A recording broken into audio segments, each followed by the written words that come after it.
What's up again there, guys? Brian here, the 3 Topics Gamer, here to give you a pretty awesome top 5 list video to share with you all today. Now, ever since I finished uploading my most recent Versus Series matchup, and since it pretty much looks like we will probably end up failing to reach our yearly subscriber goal of hitting 50,000 subs before the end of the year, which would pretty much guarantee a 6th season of my Versus Series, I decided to go on a 5-season, 49 video binge watching pretty much every single Versus Series matchup that I uploaded.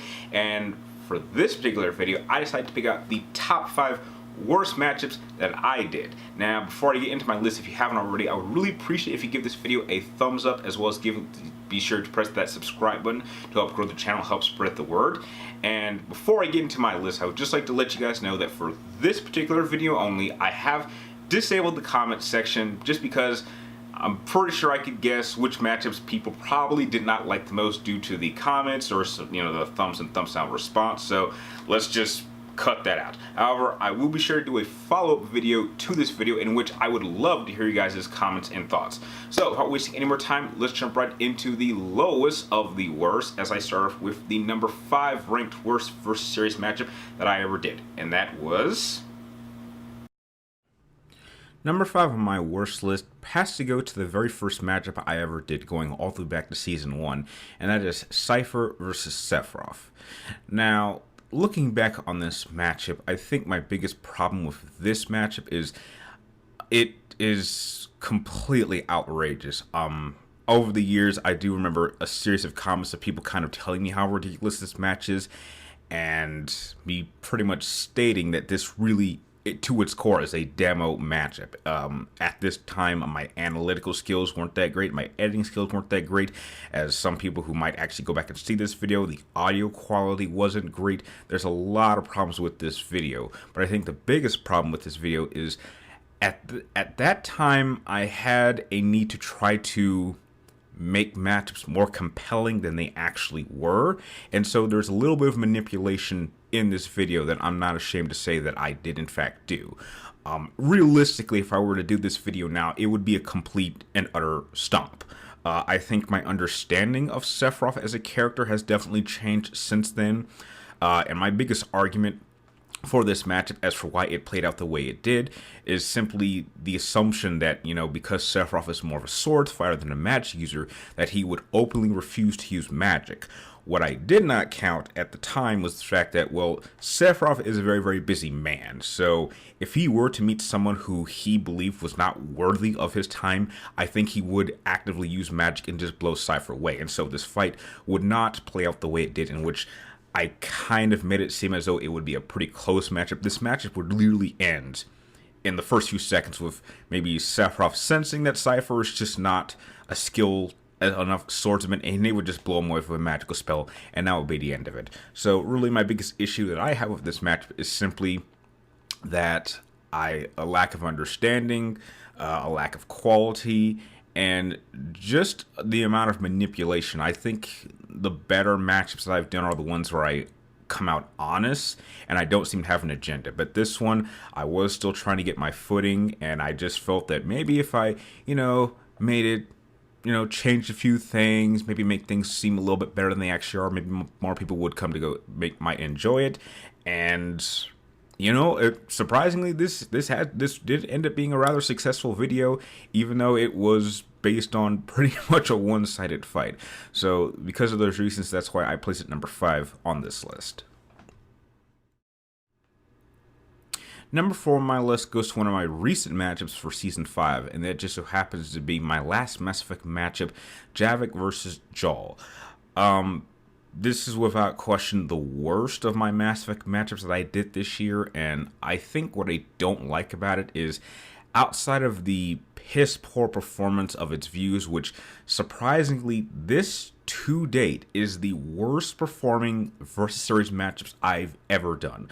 I mean, even going all the way back to Season 1, even when I didn't have many subscribers at that time, those matchups got a lot more attention than this one did. So this kind of just symbolized that, yeah, maybe this series really needed to come to an end, and I think my time had passed, and I think that's pretty much what has led me to this point.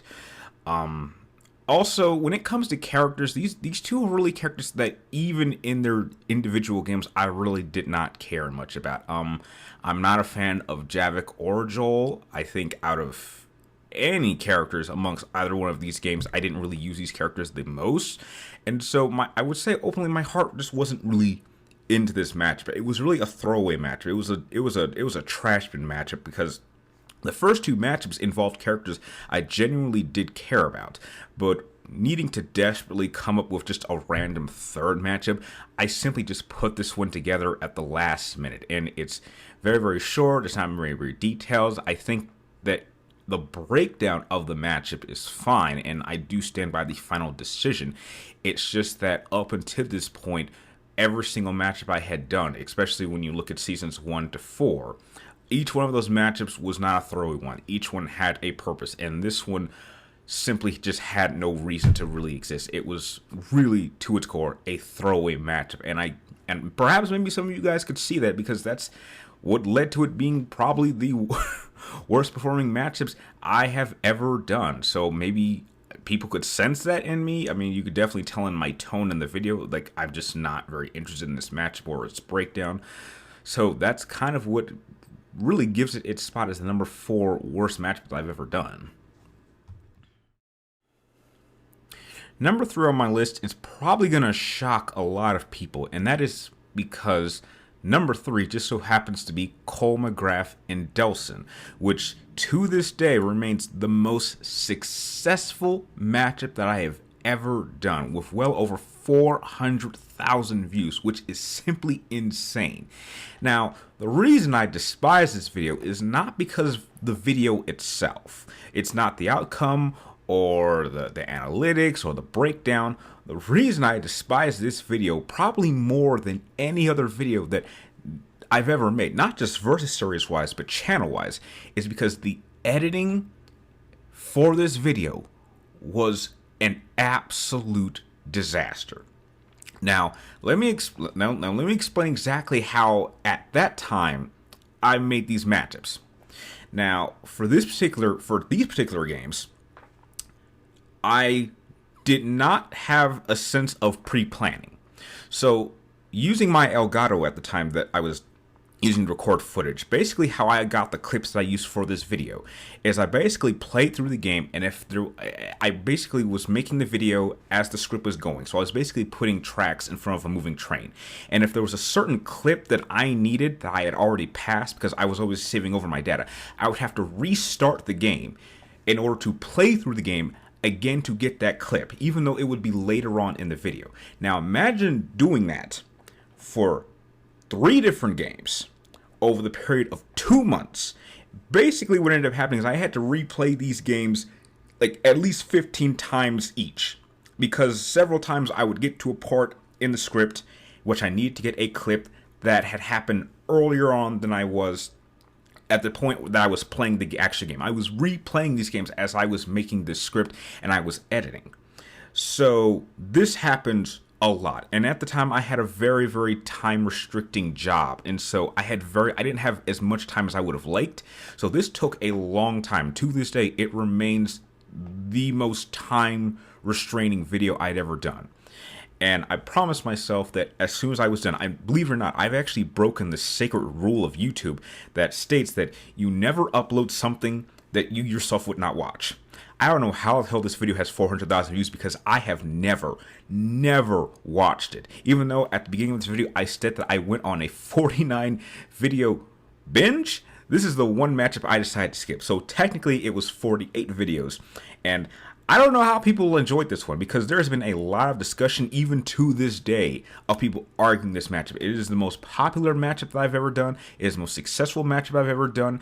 But to this day, it is without question the worst video that I've ever had to work on. However, to my shock, out of all of the matchups that I've done over the years, this is the only matchup that actually got a comment from a YouTuber who I am a massive fan of. It is this very video, so I kind of have to share the pain because as much as I hated the editing, it did kind of pay off. However, this video did serve as a precursor to not make certain mistakes. However, I still acknowledge that the editing was absolutely horrible, which is why I place it number 3 in middle of the road of this list. Number 2 on my list goes to my Season 3 finale matchup, which just so happened to be Kingdom Hearts Sephiroth versus Devil May Cry 1 Dante. Now, the reason I don't like this matchup is that not only did this serve as a complete response to my Season 2 finale, which was Canon Sephiroth versus Virgil, which I love that matchup, and that is absolutely one of my all-time favorites. But I think the overarching problem with this matchup is simply to the fact that as a combatant, I don't really like Dante at all. He's cool as a character, but I don't like him as a combatant, simply because there's so many versions of him, and he has such a dedicated fan base that it's almost impossible to convince anyone that he can be beat. Even though there has to be a way to kill Dante. There has to be a way to put this man down. And anytime you bring up any sort of legitimate reason why Dante can be beaten, you're going to get attacked. I have gotten so many nasty responses for matchups that have Dante because people say, oh, he's so OP, he's just powerful, he can do all of this, he can't be beat, he can't be killed. It just kind of got annoying. So at the time I made this matchup, I kind of purposely made sure to not use Canon Sephiroth and use the single most deadly and favorite version of Sephiroth that I have, which is Kingdom Hearts Sephiroth. Now, had I put Kingdom Hearts Sephiroth in the Season 2 finale, I do think that it's very likely that the outcome would have been different. So, in a sense, this is another example of me kind of going out of my way to sort of manipulate a matchup just so someone would lose. And this did kind of backfire for me. However, that doesn't change how I feel about the matchup. I mean, the matchup is over 50 minutes long, so I put a lot of time into it. But I might have done it for maybe the wrong reasons, because looking back on it, I think what I would have done is probably just never use Dante to begin with. And I just do not like using Dante as a character. He is just not a very good character to break down. And it seems that most people that are fans of Dante prefer to have a death battle version of Dante that takes in all versions of him and puts him into one body. And that's just not how I operate. And overall, it's just looking back on it, it just wasn't a fun video to watch. And it's definitely something that I would have changed. So that pretty much gives it its place as the number 2 worst matchup that I've ever done. Number 1, in the worst versus series matchup that I have ever made, just so happens to be the most recent one that I've made, and that is Inuyasha and Sesshomaru versus Dante and Virgil. I really hate this matchup. I hate how it turned out. I hate how it was broken down. I hate all... There's so many contributing factors to how this matchup ended up being the disaster that it is today, that in order for me to fully explain why this matchup for me is just a complete and utter disaster, we have to go back 3 years. Now, on February 9th, 2016, I made a video listing 5 matchups that I said I couldn't do. However, despite me saying that, at the back of my mind, after I was done filming that video, a part of me said, you know what, somewhere down the line, we're going to try to do these matchups. We're going to prove ourselves wrong. We say we can't do something, let's prove ourselves wrong. And that is ostensibly what Season 5 was going to be. Because of just how weak the series was getting, I decided, you know what, we're going to go all out. We're going to do a number of those matches that we said we couldn't do. We're going to go out strong. And I'd say for the most part, most of them were actually a success. However, believe it or not, when this matchup was originally designed, it was meant to actually pit Inuyasha and Sesshomaru at the end versus Devil May Cry 3, Virgil and Dante, because that was really the most information we had on these two characters at the time in terms of using them in a 2-on-2 matchup. However, something happened 2 years later. On June 10th, 2018, Capcom announced Devil May Cry 5. Now, as happy as everybody was, and trust me, I was happy, at the back of my mind, I was saying, oh shit, we now cannot use that matchup. Believe it or not, the matchup had already been written. And it was extensive. It was going to be long. But because of this announcement, we now could not use Dante in the form that he was in. Because had we done that, we would have been attacked by people saying, wait a minute, how come you use Inuyasha and Shomu at the end of the series, you're not using Dante as he was at the end of at the end of his series? And then, when I finally got the game, we found out that Virgil was in fact back. I didn't know that at all. So now, the script that we had made, the script that had been done for well over a year, had to be redone quickly. The problem is there wasn't enough information on Virgil or Dante to do a full breakdown for. So what we had was a complete and utter mess. We had gone through all of this time. We had done all of this research for Inuyasha Shishomuru, which I'm very, very happy with. And I actually still do have the script. The script is at least 20 pages long. Had we done a full video, it will have well been over an hour and a half long. And it is, to this day, the single most complicated matchup I would have had to break down. But because of the new structure that we were using in Season 5 in order to make these videos shorter and make them perhaps easier to watch, because I had been getting tons of complaints over the years saying that these videos were too long, and then, believe it or not, this season I was getting complaints saying that these videos were too short, we were now in a weird position where we ostensibly had bitten off more than we could chew.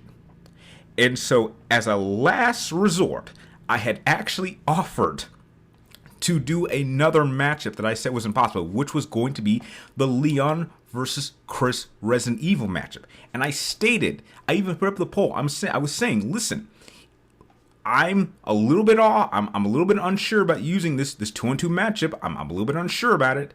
But if you guys pick this other matchup, it is going to be a full traditional matchup. It is not going to be done in this shorter style. It was going to be a traditional. It would have been at least 30, I believe it would have went around about 33 minutes long. It would have been a great final classic matchup to use. But behold, you guys all voted to have Inuyasha and Shishomuru and taking on Dante and Virgil, even though I told you guys what was going to happen. So now we had this massive 20-page script that we could not use, and I basically had to take maybe 10% of that script, put it down, and kind of manipulate it to make it seem compelling. Now, there have been several people that have seen that video that have made very, very strong composing arguments as for why this matchup is invalid, and they are 100% true. I can come up with a matchup video countering everything I said in that video because there was so much information that I could not use because it would have made the video too long. There is you have no idea how much information was cut out of this video. It is insane. We only used 10% of the script. That is how long this video would have been, and it's just crazy. It's crazy and it's upsetting because I didn't want to end this way. I really did not. But we were just kind of put into a corner and we were just like, listen, I'm not going to enjoy doing this matchup. I'm not going to do working on it all that much, but we're going to just do what we can with what we have to work with. And the video was a result. And, you know, there are some people who liked it, and there's a good number of people who don't like it, and everyone is completely justified. I still stand by the final result of the first outcome. However, there's so much more information that had I added it in the video, had this video come out in the condition that it would have been, which it would have been the longest video I've ever done with my channel, then I think that there would have been a much, much stronger argument for people to oppose as to why they believe Dante and Virgil would end up the winner. Now, I still think that there is a way that they could have won, but that would have been the more unlikely outcome, which I do stand by. That is the main thing that was carried over from the original script that didn't make it into this final video. But I'm still personally disappointed that this was the outcome, and it had just been a rolling snowball down the hill of a disaster because this went back years. I think that had this season been a much stronger season, I think if more people had seen this season, I would have been compelled to go all out and do the full video. But that's sadly not what happened. I think there's plenty of blame to go around. There's definitely a lot of blame on me. There's a lot of blame on other people. There's definitely some blame on Capcom because I did not even think that a Devil May Cry 5 game was ever going to come out. And I was more than happy to do the original matchup in the format that it was when I first conceived it. But heck, that is water under the bridge. The match is out, and there is nothing more than I can do about it. All I can do is just promise everybody that when I do my next matchup, which is my collaboration video, I'm going all out. I'm giving it everything I got, and whether my character or Antoine's character wins, doesn't matter. I just want to do one more great matchup. But for that particular matchup, I just don't like it in the condition that it's in. And that is why it is, to this day, the worst Versus Series matchup video that I have ever done. And that will do it for my top 5 worst Versus Series matchups that I did. Thinking back on it, a lot of improvements, number of really critical mistakes, but heck, you have to acknowledge your mistakes. That way you can move forward and hopefully make more improvements. But since there probably won't be any more matchups, I just think that these probably could serve as an inspiration to other people who might be interested in wanting to do their own Versus Series matchup. So, with that said, I'd like to thank all of you guys for watching. Don't forget to press subscribe, because the next video I will be uploading is my top 5 favorite matchups that I have made it, and that one I would love to hear your guys' thoughts in the comment section. So until then, thank you guys for watching. You're awesome, and I'll see you next time.